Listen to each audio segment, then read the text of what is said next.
وہ نہ چلاتا اور نہ شور کرتا ہے۔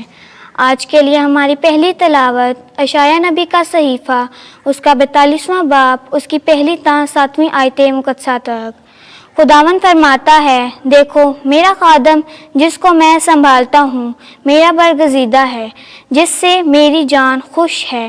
میں نے اپنی روح اس پر ڈالی اور وہ غیر قوموں کے لیے عدالت جاری کرے گا۔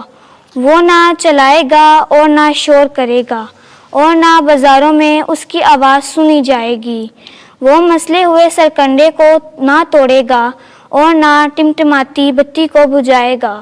وہ راستی سے عدالت کو جاری کرے گا، وہ خود بھی نہ ٹمٹمائے گا اور نہ شکستہ ہوگا، تا وقت یہ کہ وہ زمین پر عدالت قائم نہ کرے اور جزائر اس کی تعلیم کے منتظر ہوں گے۔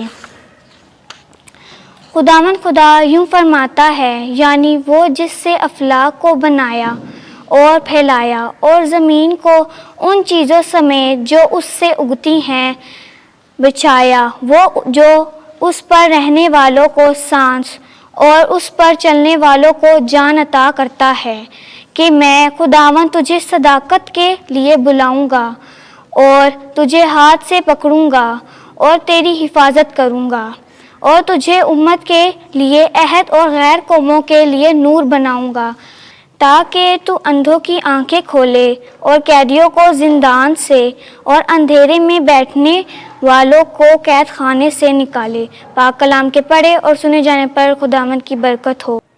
زبور 27۔ جماعتی جواب: خداوند میرا نور اور میری نجات ہے۔ خداوند میرا نور اور میری نجات ہے، مجھے کس کا ڈر ہے؟ خداوند میری زندگی کا حصن ہے، مجھے کس کی ہیبت ہے؟ جماعتی جواب: خداوند میرا نور اور میری نجات ہے۔ جب شریر یعنی میرے دشمن اور میرے مخالف میرا گوشت کھانے کو مجھ پر چڑھ آتے ہیں، تو وہ ٹھوکر کھاتے اور گر پڑتے ہیں۔ جماعتی جواب: خداوند میرا نور اور میری نجات ہے۔ اگرچہ میرے خلاف لشکر صف آرا ہوں، تو بھی میرا دل خوف نہ کھائے گا۔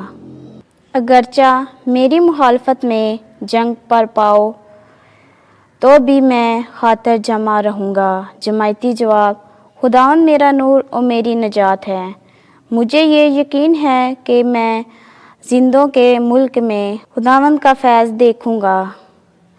خداوند کا منتظر رہ، مضبوط ہو، تیرا دل باہمت ہو، خداوند کا منتظر رہ۔ جماعتی جواب: خداوند میرا نور اور میری نجات ہے۔ خداوند آپ کے ساتھ ہو۔ انجیل مقدس یوحنا کے مطابق ہے خداوند تیری تمجید ہو۔ 12واں باب پہلی آیت سے 11ویں آیت تک۔ اسے رہنے دو، اس نے میرے دفن کے روز کے لیے یہ رکھا تھا۔ یسوع فسح سے 6 روز پہلے بیت عنیہ میں آیا، جہاں لازر تھا جو مر گیا تھا اور جسے یسوع نے مردوں میں سے زندہ کیا تھا۔ وہاں انہوں نے اس کے لیے شام کا کھانا تیار کیا، اور مارتھا خدمت کرتی تھی، اور لازر ان میں سے تھا جو اس کے ساتھ کھانا کھانے بیٹھے تھے۔ تب مریم نے آدھ سیر خالص اور قیمتی جٹاماسی کا عطر لے کر یسوع کے پاؤں پر ملا اور اپنے بالوں سے اس کے پاؤں پونچھے، اور گھر عطر کی خوشبو سے بھر گیا۔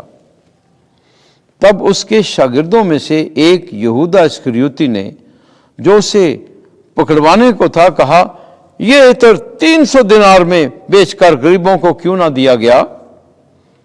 اس نے یہ اس لیے نہیں کہا تھا کہ اسے محتاجوں کا فکر تھا، بلکہ اس لیے کہ چور تھا، اور چونکہ تھیلی اس کے پاس رہتی تھی، جو کچھ اس میں پڑتا تھا وہ نکال لیتا تھا۔ تب یسوع نے کہا کہ اسے رہنے دو، اس نے میرے دفن کے روز کے لیے یہ رکھا تھا، کیونکہ محتاج تو ہمیشہ تمہارے پاس ہیں، مگر میں ہمیشہ